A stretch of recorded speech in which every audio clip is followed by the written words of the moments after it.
Olá, você conhece a história da Guerra de Troia? Então você vai aprender um pouquinho mais hoje sobre como aconteceu esse evento, que é um evento da antiguidade que ecoa até os dias de hoje. A Guerra de Troia é muito conhecida, ela é presente nos poemas de Homero, que são os poemas que vão ser os primeiros registros da história da Grécia. E os eventos específicos da história da guerra, eles estão no primeiro poema, que é o poema Ilíada, que conta como que aconteceu a Guerra de Troia. Essa guerra ela vai começar, por conta da interferência dos deuses na vida dos gregos, certo? Ela vai ser representada por 3 deusas. Vai começar com 3 deusas: Hera, que era a deusa da família, Atena, que era a deusa da sabedoria, e Afrodite, que era a deusa do amor. As 3 deusas decidem descer do Olimpo e procurar um juiz que pudesse dizer qual das 3 era a mais bonita, a deusa mais bonita do Olimpo, certo? E aí elas encontram vagando, pelo território das ilhas da Ásia Menor, o príncipe Paris, que era o príncipe troiano, e pedem a ele para poder julgar qual das 3 era a mais bonita do Olimpo. Só que julgar 3 deusas para saber qual era a mais bonita não é uma coisa muito fácil, certo? Até porque deusas são, por concepção geral, muito lindas. Então, cada uma vai oferecer para eles um prêmio. Atena oferece para Paris fazer dele o homem mais sábio do mundo.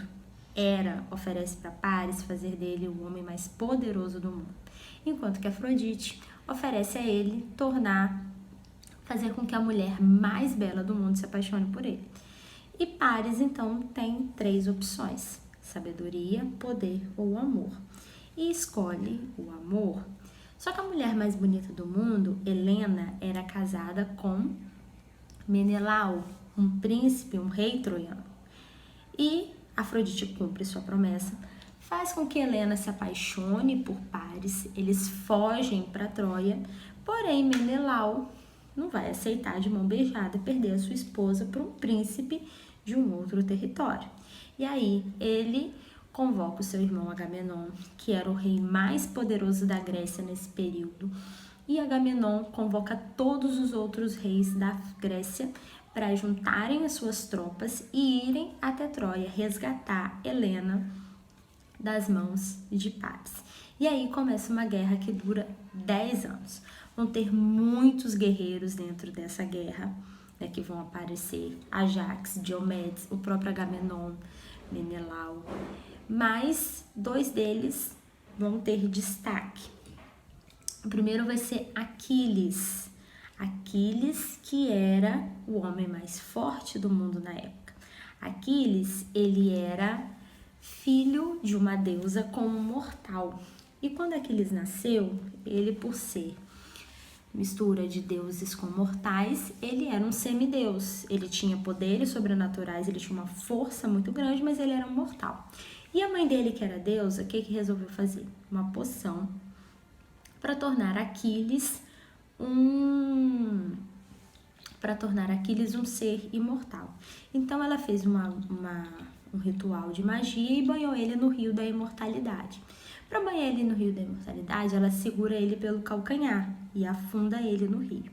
Só que o pai de Aquiles, que não era um deus, que era um mortal, se assusta, se apavora, acha que a mulher está louca e tira o bebê de dentro do rio.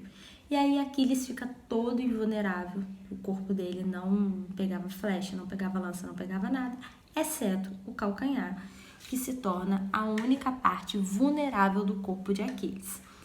E ele vai lutar em Troia.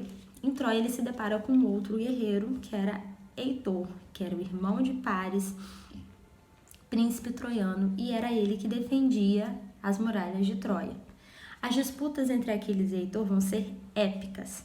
Sempre que Aquiles lutava, o exército grego vencia.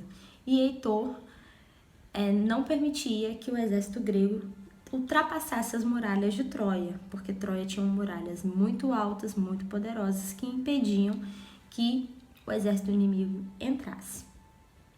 E aí, por engano, Heitor acaba matando o primo de Aquiles, achando que estava lutando com ele.